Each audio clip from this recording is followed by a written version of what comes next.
Hello friends, market cycle के इस update video में आपका स्वागत है। पिछले हफ्ते हमने कुछ बात करी थी दोस्तों, इस हफ्ते भी हम आगे की बात करेंगे। क्या हो रहा है इस मार्केट साइकिल में, कहीं ये टॉपिंग आउट तो नहीं, कहीं ये यहाँ से गिर तो नहीं जाएगा, क्या ये कंटिन्यूएशन के साइंस हैं। तो दोस्तों, मार्केट साइकिल की स्टडी एक ऐसी स्टडी है जिसके बारे में अगर हम जानने की कोशिश करें और इसके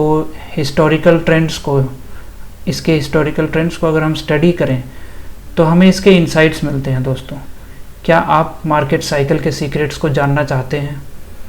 क्योंकि अगर आप इस पर थोड़ी सी मेहनत कर लें दोस्तों, अगर आप मार्केट साइकिल के सीक्रेट्स को समझने लग गए तो आप इसके बेनिफिट उठा सकते हैं। दोस्तों, बेनिफिट बहुत ज़्यादा हैं इसके, और सारी दुनिया यहाँ पर यही जानने की कोशिश कर रही है कि कौन सा साइकिल चल रहा है, ये बुल साइकिल चल रहा है, ये बियर साइकिल चल रहा है, और इसको अफेक्ट कौन करता है दोस्तों? Credit cycle, interest cycle, economic cycle, बहुत सारे मल्टीपल फैक्टर्स होते हैं जो स्टॉक मार्केट साइकिल के फ्लो को अफेक्ट करते हैं। लिक्विडिटी को, स्मार्ट मनी किस तरीके से सोच रही है, ये सब इस चीज़ को अफेक्ट करते हैं। दोस्तों, एक बात अपने दिमाग में फिट कर लीजिए, स्मार्ट मनी जो है, जो स्मार्टेस्ट ऑफ द पैसा है, दुनिया भर में जो सबसे स्मार्ट पैसा है, वो हमेशा रिटर्न्स की तरफ भागता है। जहाँ उसे रिटर्न मिलेंगे वो वहीं जाएगा, जहाँ उसको रिटर्न्स लगने लगे कि कम मिलने वाले मुझे, वो वहाँ से निकलेगा और हाई रिटर्न्स की तरफ जाएगा। और जब वो ऐसा करते हैं दोस्तों तो मार्केट साइकिल बनता है, क्योंकि उनके हाथ में बहुत ज़्यादा पैसा है।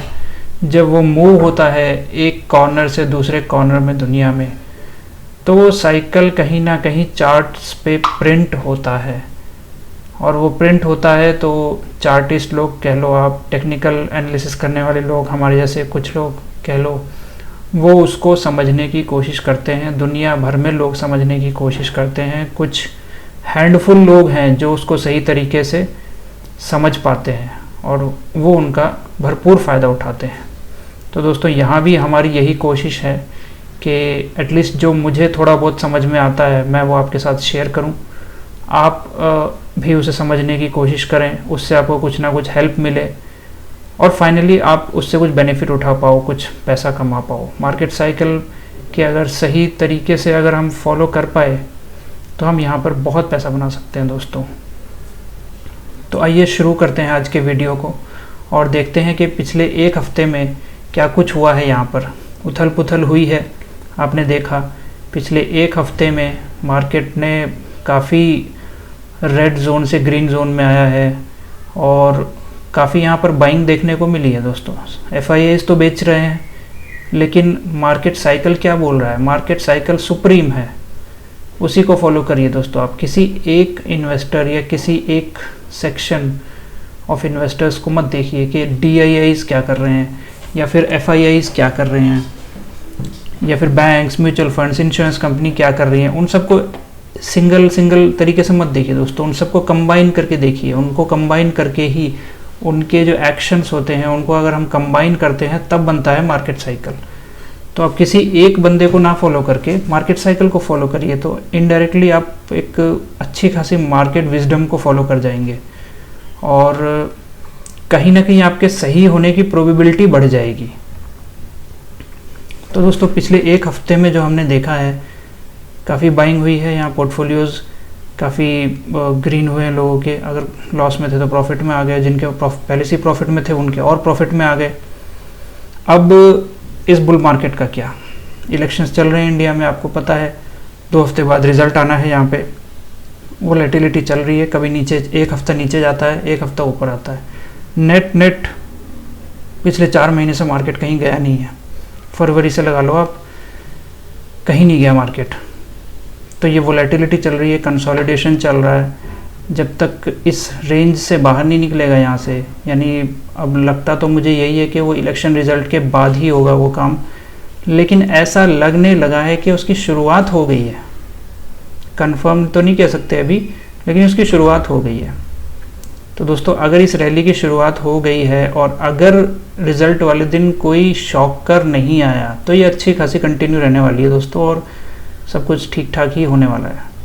अगर कोई शॉक लगता है तो हम देखेंगे क्या होता है। नीचे जाता है या ऊपर जाता है मार्केट, क्या करता है, लोगों के स्टॉप लॉसेस काटता है या नुकसान देता है, पोजीशंस हल्की करता है, क्या होता है देखेंगे दोस्तों। हम भी यहीं पर हैं, मार्केट्स भी यहीं पर हैं, और हम हर हफ्ते एनालाइज करते रहेंगे दोस्तों। जैसा भी कुछ अपडेट होगा तो मैं यहाँ पर कोशिश करूँगा आप लोगों को यहाँ पर शेयर करने की अपना व्यू। ये दोस्तों ये सब जो भी मैं यहाँ पे शेयर करता हूँ ये मेरा व्यू है। आप अगर इसके बेसिस पे कोई भी डिसीजन लेना चाहते हैं तो प्लीज़ मत लीजिए, मैं कहूँगा आप अपने एडवाइज़र से सलाह लीजिए, उसके बाद ही कुछ करिए। तो दोस्तों बुल मार्केट के एंड की बात हम करते हैं। हम इस साइकिल में, अगर हम बुल साइकिल में जी रहे हैं पिछले 1 साल से, तो हम हमारे दिमाग में हमेशा ये बात आई कि यार ये ख़त्म तो नहीं हो गया, या अगर ये ख़त्म होने वाला है तो इसके वीकनेस के साइंस मुझे पहले से पता चल जाए, मुझे थोड़ा सा भी पहले अगर पता चल जाएगा तो मुझे थोड़ा सा फ़ायदा हो जाएगा, मैं डिसीजन थोड़े क्विक ले पाऊँगा। बेसिकली वो ये जानना चाहते हैं कि मार्केट जब गिरे तो उससे पहले मैं निकल जाऊँ।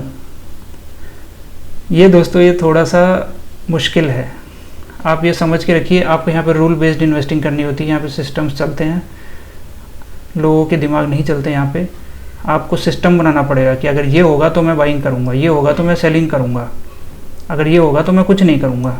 ऐसे सिस्टम आपको बनाना पड़ेगा दोस्तों। कुछ भी आप करिए, कहीं से भी सीखिए, अपनी एक स्ट्रैटेजी बनाइए, अपना एक सिस्टम बनाइए और उसको फॉलो करिए, स्ट्रिक्टली फॉलो करिए।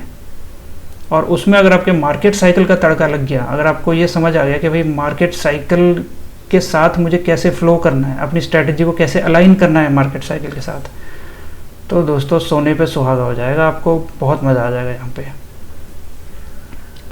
तो ये जो बुल मार्केट चल रहा है ये क्या ये ख़त्म हो गया, ये हमें कैसे पता चलेगा? मैंने पीछे वीडियोज़ में इसकी बातें करी हैं कि बुल मार्केट के जो लीडर्स होते हैं अगर वो टूटना शुरू कर जाएं, वो ब्रेक डाउन करना शुरू कर जाएं, उनका साइकिल रिवर्स अगर हो जाए, तो कहीं ना कहीं हमें एक इंडिकेशन मिलता है कि बुल मार्केट अब ख़त्म हो गया।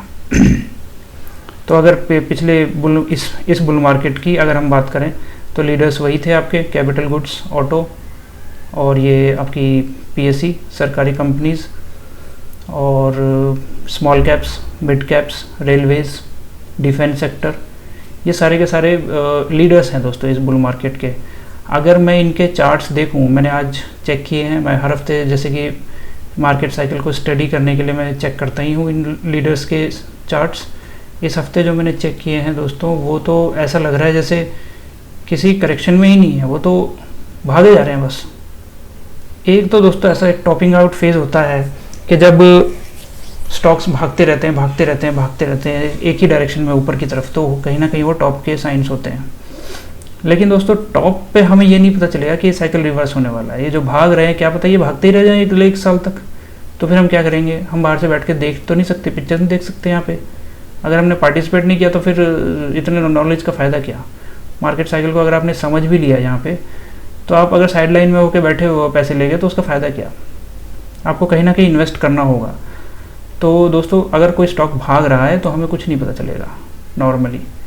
और आप ये ध्यान रखिए कि ब्रेकडाउन के पहले साइन जो होते हैं वो ये होते हैं कि स्टॉक या म्यूचुअल फंड या जिसका भी हम चार्ट देख रहे हैं वो कंसोलिडेशन फेज़ में जाता है, उसके बाद ब्रेकडाउन करता है। नॉर्मली ऐसा नहीं होगा कि स्टॉक चलता जा रहा भागते जा रहा एकदम सडनली वो नीचे की तरफ रिवर्स मारा, उसका साइकिल ख़त्म हो गया। ऐसा नहीं होगा दोस्तों। अब इसको एग्जांपल की तरह समझिए कि अगर कोई गाड़ी जा रही है और उसको यू टर्न मारना है, तो क्या 100 की स्पीड पे यू टर्न मार देगी वो? उसको पहले स्लो करना पड़ेगा, वो गाड़ी को पहले थोड़ा सा स्लो करेगा और फिर यू टर्न मारेगा। वैसे ही मार्केट में भी दोस्तों अगर कोई गाड़ी भाग रही है, कोई स्टॉक भाग रहा है, तो उसको रिवर्सल से पहले थोड़ा बहुत तो कंसोलिडेशन उसको करना ही होगा। बहुत रेयर होता है दोस्तों, 1 से 5% के बीच में मान लो कि जो स्टॉक भाग रहा है वो सडनली उसमें प्राइस करेक्शन ऐसी आई कि ब्रेकडाउन ही हो गया बिल्कुल। वो एक्सीडेंट में ही होता है दोस्तों, एक्सीडेंट में ही अचानक इंसान मरता है। वरना तो नॉर्मल जो इंसान मरता है कैसे मरता है? वो पहले बीमार होगा, फिर उसकी बीमारी दवाई खाएगा, वो ठीक नहीं होगा, फिर महीनों 2 महीनों 3 महीने 6 महीने तक ठीक नहीं होगा, उसके बाद कहीं जाके उसकी मौत होती है दोस्तों। सडनली कब मरता है? सिर्फ जब एक्सीडेंट होता है। एक्सीडेंट होने के चांसेस हैं यहाँ पर और देखते रहेंगे हम। लेकिन जब तक हमें चार्ट कन्विंसिंगली नहीं बोलेगा कुछ, हम अपनी तरफ से कुछ नहीं बोलेंगे। जो चार्ट बोलेगा हम उसको ही मानेंगे और उसके पीछे ही चलेंगे हम। चार्ट अभी ये बोल रहा है कि जितने भी लीडिंग सेक्टर्स हैं इस बुल मार्केट के, वो ताबड़तोड़ भाग रहे हैं, उनमें कोई भी दिक्कत परेशानी नहीं है। तो अगर लीडर्स में कोई दिक्कत परेशानी नहीं है दोस्तों, सभी भाग रहे हैं, तो हमें भी कोई परेशानी नहीं होनी चाहिए। आराम से बैठिए, आपके पास माल है तो, और अगर आपने कुछ ले नहीं रखा है, पैसे हैं आपके पास, थोड़ा अभी ले लीजिए, थोड़ा इलेक्शन के बाद ले लीजिए, और धीरे धीरे इसको स्केल अप करते रहिए।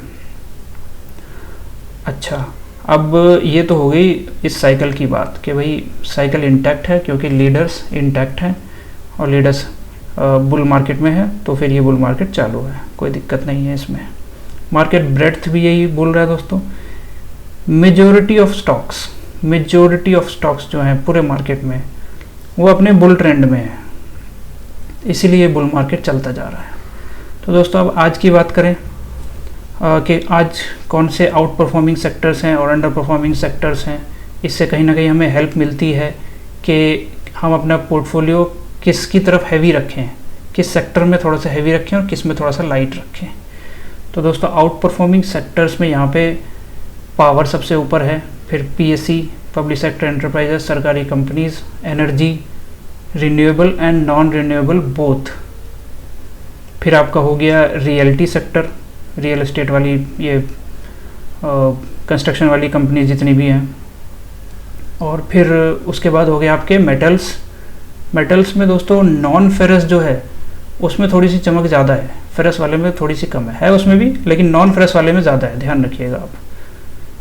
रियल एस्टेट हो गया, पीएससी हो गया, इंफ्रास्ट्रक्चर हो गया, तो ये सब सेक्टर्स जो हैं आपके आउट परफॉर्मिंग सेक्टर्स हैं। आप कहीं ना कहीं अपने पोर्टफोलियो को इनमें पोजीशन कर सकते हैं। और अंडर परफॉर्मिंग फिर वही है पिछले हफ्ते वाले, आईटी, एफएमसीजी, फार्मा चल रहे हैं, लेकिन अंडर परफॉर्म कर रहे हैं हमारे लीडर्स को और हमारे आउट परफॉर्मिंग सेक्टर्स को। तो यहाँ पर हम स्ट्रॉन्ग और वीक की बात नहीं कर रहे हैं, कौन ट्रेंड में है कौन ट्रेंड में नहीं है इसकी भी बात नहीं कर रहे हैं, हम बात कर रहे हैं आउट परफॉर्मिंग और अंडर परफॉर्मिंग की। आउट परफॉर्मिंग सेक्टर्स में हमें अपने पोर्टफोलियो को पोजीशन करना है और अंडर परफॉर्मिंग सेक्टर्स में कहीं ना कहीं एलोकेशन हमें कम रखना है। अगर हो सके, जितना हो सके आप कम रखिए तो आपको बेनिफिट होगा। तो दोस्तों ये बात हो गई आपके सेक्टर्स की, आपको ये थोड़ा सा आइडिया लग गया कि अब हमें कहाँ होना चाहिए कहाँ नहीं होना चाहिए। आज हम एक और बात करेंगे दोस्तों, यहाँ पे मार्केट साइकिल के सीक्रेट्स को मैं अनवील करने की कोशिश कर रहा हूँ, धीरे धीरे आप तक पहुँचाने की कोशिश कर रहा हूँ। तो उसी कोशिश में दोस्तों आज एक पॉइंट हम जोड़ेंगे यहाँ पर, adding strength and removing weakness. हालांकि ये सबको पता ही है काफ़ी लोगों को, लेकिन मैंने फिर भी सोचा कि मार्केट साइकिल के साथ इसको ब्लेंड करके थोड़ा सा मैं इसको प्रेजेंट करूं, ताकि आपको भी थोड़ा सा कॉन्फिडेंस आए कि हाँ यार ऐसी भी कोई चीज़ होती है। और जहाँ तक मैंने देखा है मार्केट में लोगों को जितना सुना है, वो इसको इतना अच्छे से नहीं समझ पाते और कहीं ना कहीं पीछे रह जाते हैं इसी चीज़ में। तो दोस्तों क्या है adding strength and removing weakness. Adding strength का मतलब सिंपल है दोस्तों, आउट परफॉर्मिंग सेक्टर्स में से स्टॉक्स को लीजिए और ऐड करते रहिए, स्केल अप करते रहिए। यहाँ पर आपको वन टाइम नहीं लेना होता है, यहाँ पर आपको धीरे धीरे अपनी पोजीशन बढ़ानी होती है, और ऐसे ही बड़े लोग अपना पोर्टफोलियो बिल्ड करते हैं, हमें भी ऐसे ही करना है। रिमूविंग वीकनेस यानी कि जो स्टॉक डाउन ट्रेंड में चला गया उसको हमें कहीं ना कहीं रिमूव कर देना है। अगर दोस्तों वीकनेस को आप अपने पास जोड़े रखोगे, अक्सर होता क्या है, हमारे दोस्त जो है स्टॉक्स तो ले लेते हैं, लेकिन अगर वो डाउन ट्रेंड में गया, पहली बात तो उन्हें पता नहीं चलता कि वो डाउन ट्रेंड में चला गया, फिर 6 महीने बाद जाके उन्हें कहीं पता चलता है कि ये तो डाउन ट्रेंड में गया भाई, अब मैं क्या करूँ इसका, अब तो मुझे 30% का लॉस हो रहा है, अब तो इसको बेच भी नहीं सकते। तो वो उसको फिर राइड कर जाते हैं, वो आराम से 1 साल 2 साल 3 साल 5 साल जब तक मरा पड़ा रहेगा वो, जब तक उसमें बैठे रहेंगे वो। फिर कभी 5 साल बाद वो घूम के ऊपर आएगा और हम सबसे पहले उसे बेच देंगे, जबकि उसका ट्रेंड तब शुरू होगा। ये जो 5 साल थे ये हमें होल्ड नहीं करना था, यहाँ पे हमने अपनी अपॉर्चुनिटी कॉस्ट भी लूज़ करी है। उस पैसे को हम प्रोडक्टिवली कहीं और यूज़ कर सकते थे, रिटर्न बना सकते थे कुछ ना कुछ, लेकिन वो हमने नहीं किया। और जब उसका एक्चुअल ट्रेंड स्टार्ट हुआ वहाँ हमने सबसे पहले उसे काट के ख़त्म कर दिया। तो दोस्तों ये नहीं करना है हमें। अब इसमें 1-2 चीज़ें हैं दोस्तों, एक लॉन्ग टर्म इन्वेस्टिंग हो गई, एक शॉर्ट टर्म इन्वेस्टिंग हो गई। एक होगी medium term investing. Long term वही होगी 8-10 साल 20 साल वाली। शॉर्ट टर्म वाली हो गई महीने 2 महीने 6 महीने वाली। एक होती है मीडियम टर्म वाली, यानी कि इंटरमीडिएट ट्रेंड्स, यानी कि 1 साल 2 साल 3 साल, ये इंटरमीडिएट। दोस्तों मेरा पर्सनल प्रेफरेंस जो है वो इंटरमीडिएट ट्रेंड्स को राइड करने में है। मैं चाहता हूँ कि मैं 1 साल 2 साल 3 साल 4 साल वाले जो मीडियम ट्रेंड्स हैं उनको मैं राइड करूँ और कहीं ना कहीं वहाँ मैं कुछ ना कुछ कमाने की कोशिश करूँ। दोस्तों ऐसे ही करना होता है हमें, क्योंकि अगर 2 साल तक अगर कोई स्टॉक चला, हमने उसे राइड किया, उसके बाद वो डाउन ट्रेंड में गया, हमने उसे नहीं बेचा अगर, तो हो सकता है वो अगले 2 साल 3 साल 4 साल पता नहीं कितने टाइम के लिए फिर वो करेक्शन में जाए और आपने जितना भी पहले कमाया था वो सब नील हो जाएगा। तो इसलिए दोस्तों टाइम पे आपको निकलना है और अपने पैसे को एक तो बचाना है लॉस होने से, दूसरा उस अपॉर्चुनिटी कॉस्ट जो है उसको भी कवर करना है दोस्तों। उसको कहीं ना कहीं किसी और प्रोडक्टिव एसेट में लगाना है, स्टॉक में, म्यूचुअल फंड में, जहाँ भी आपको लगता हो कि भाई अब इसका बुल मार्केट स्टार्ट हो रहा है वहाँ पे आपको लगाना है। तो दोस्तों इसको बोलते हैं रिमूविंग वीकनेस। वीकनेस को आपको पोर्टफोलियो से निकालना है और स्ट्रेंथ को ऐड करते जाना है। स्ट्रेंथ को ऐड करने का क्या मतलब है, आज की तारीख में जो भी आउट परफॉर्म कर रहा है सेक्टर, उसमें अपने पोर्टफोलियो को पोजीशन करिए। तो कहीं ना कहीं स्ट्रेंथ जो है पूरे मार्केट में, जो स्ट्रेंथ है जिस सेक्टर में, वो आपके पोर्टफोलियो में आ रहा है, और जो डाउन ट्रेंड में जा रहा हो उसको काट के निकाल दो, उसको काट के बाहर फेंक दो बिल्कुल। उससे जो पैसा बचे वापस आके स्ट्रेंथ में लगा दो। ये इसको एक जनरल टर्म में अगर बोलना चाहो तो बोलोगे आप portfolio optimisation, removing weakness, adding strength and overall improving the performance of your portfolio. ये भी एक मार्केट साइकिल का सीक्रेट है दोस्तों, जो हमारे आम जो दोस्त हैं, हमारे जो बंधु लोग हैं, वो उसको इतना क्लियरली नहीं समझ पाते। ये दोस्तों पहली बात आप कर ही तब पाओगे जब आप मार्केट साइकिल को समझोगे। जब आपको टाइम पे किसी स्टॉक से निकलना चाहिए, जब आप निकल जाओगे उसमें से, आप उसमें बैठे नहीं रहोगे, तभी आप एक तो उस लॉस से बचोगे और फिर उसे कहीं और यूज़ कर पाओगे। तभी आप उस वीकनेस को स्ट्रेंथ में कन्वर्ट कर पाओगे। अगर आप ये नहीं समझ पाओगे कि यार ये साइकिल कौन सा है, ओवरऑल मार्केट साइकिल अगर बुल है या बियर, या फिर इस स्टॉक का बुल है या बियर। दोस्तों ऐसा भी हो सकता है कि ओवरऑल तो बुल साइकिल चल रहा है पूरे मार्केट का, लेकिन हो सकता है एक पर्टिकुलर स्टॉक हमारे पोर्टफोलियो में, यानी मेरे पास अगर 50 स्टॉक्स हैं, उसमें से कोई 1 या 2 स्टॉक या 5 स्टॉक जो हैं अपने बियर मार्केट में चले गए, डाउन ट्रेंड में चले गए, ब्रेकडाउन हो गया, तो आप तो बोलोगे यार बुल साइकिल तो चल रहा है, मैं क्यों बेचूं इनको। नहीं, वीकनेस बन चुके हैं दोस्तों। वो वीकनेस को निकालना बहुत ज़रूरी है। अगर आपको अपने पोर्टफोलियो की परफॉर्मेंस बढ़ानी है तो आपको वीकनेस को निकालना ही पड़ेगा। तो दोस्तों आज के लिए इतना ही। आई थिंक आपको ये क्लियरली समझ में आया होगा कि ये बुल साइकिल अभी कहाँ है। अभी इसमें कोई दिक्कत नहीं है, क्योंकि इसके लीडर्स जो है चल रहे हैं, ताबड़तोड़ चल रहे हैं, बहुत तेज़ी से भाग रहे हैं दोस्तों। उसमें कंसोलिडेशन का भी कुछ दिखाई नहीं दे रहा है। अगर प्राइस करेक्शन शार्प होगा तो वही है, वो 2 हफ्ते बाद हो सकता है। और कंसोलिडेशन वाला जो है, जो रेंगता रहता है, जिसे बोलते हैं रेंग रहा है, कुछ कर नहीं रहा, वो अगर होगा तो फिर दोस्तों हमें दिखाई देगा चार्ट पे जैसे जैसे हमें दिखाई देगा वैसे वैसे हम अपना व्यू उसके अकॉर्डिंग एडजस्ट करते चलेंगे। इस हफ्ते आज यानी कि 20 मई तक leaders of this bull market में कोई दिक्कत नहीं है। आप स्टॉक सुन के चेक कर लीजिए कौन कौन से हैं। सेक्टर्स मैंने आपको बता दिए। आप मेरे ख्याल से आप उनके चार्ट खोल के देखोगे तो आपको बहुत शीशे की तरह साफ दिख जाएगा। क्योंकि दोस्तों जो स्टॉक बुल मार्केट में होता है, जो अपने बुल साइकिल में होता है, उसमें ज़्यादा दिमाग लगाने की ज़रूरत नहीं होती। वो तो चलता रहेगा सीधा पहाड़ की तरह ऐसे चलता रहेगा ऊपर। दिक्कत तो तब आती है जब उस रिवर्सल की बात आती है कि भाई रिवर्स हुआ या नहीं हुआ, तो तब जब वो दिक्कत आएगी तब हम देखेंगे दोस्तों। और आज के लिए ठीक है दोस्तों, फिर इतना ही। बुल साइकिल इंटैक्ट है, बिल्कुल बिंदास होके बैठिए, देखते रहिए अपने स्टॉक्स को। अगर वीकनेस आपके पोर्टफोलियो में है, कहीं पे आ गई है, डेवलप हो गई है, तो उस वीकनेस को निकाल दीजिए आज ही। अगर आप उसे कैरी करेंगे, आप इमोशनल अगर आप उससे हो गए, तो दोस्तों वो फिर जितना कमाया धमाया आपका प्रॉफिट है या लॉस है जो भी है, वो सब खत्म कर देगा। एक तो अपॉर्चुनिटी कॉस्ट लॉस करेगा वो। पोर्टफोलियो के 1% अगर 5% भी अगर आपका उसमें है वीकनेस बन चुका है और आपने नहीं निकाला उसको, तो वो 5% जो आपको एक तो लॉस में है, दूसरा वो 5% कुछ कर नहीं रहा, आइडल। अभी समझ लो आपकी कंपनी है, आपने एम्प्लॉय को आइडल बिठा रखा है, सैलरी दे रहे हो उसे हर महीने, लेकिन काम नहीं करवा रहे कुछ भी। तो यार उसको काम पे लगाओ। जो वीकनेस है उसको प्रोडक्टिव काम पे लगाना बहुत ज़रूरी है दोस्तों। वीकनेस को निकालिए, स्ट्रेंथ को ऐड करिए, अपने पोर्टफोलियो को ऑप्टिमाइज़ करिए दोस्तों। होपफुली आपका पोर्टफोलियो बहुत अच्छा करेगा। आज के वीडियो में इतना ही दोस्तों। अगर आपको ये कंटेंट अच्छा लग रहा है, अगर आपको लग रहा है कि इसमें कोई वैल्यू आपको मिल रही है, तो इसे लाइक, सब्सक्राइब और शेयर कीजिए दोस्तों। अपने क्वेश्चंस, कमेंट्स, सजेशंस लिखिए दोस्तों। अगर आपको जो भी लगता है, आपका जो भी फीडबैक है वो कमेंट्स में लिखिए दोस्तों, और मुझे फीडबैक दीजिए। आपके कोई भी सजेशन हो मार्केट साइकिल से रिलेटेड कि हम ये पर्टिकुलर चीज़ जानना चाहते हैं, तो दोस्तों वो भी लिखिए। मैं कोशिश करूँगा जितना मुझे समझ में आता है दोस्तों मैं आपके साथ शेयर करूँ, और होपफुली अपने भाई बंधु लोगों को, दोस्तों को, सबको सेम पेज पे लेके आऊँ दोस्तों। मार्केट साइकिल की समझ अगर हमें आ गई तो हम सबके लिए बहुत बेनिफिशियल होने वाला है दोस्तों। तो आज के लिए इतना ही दोस्तों। Thank you very much. जय हिंद।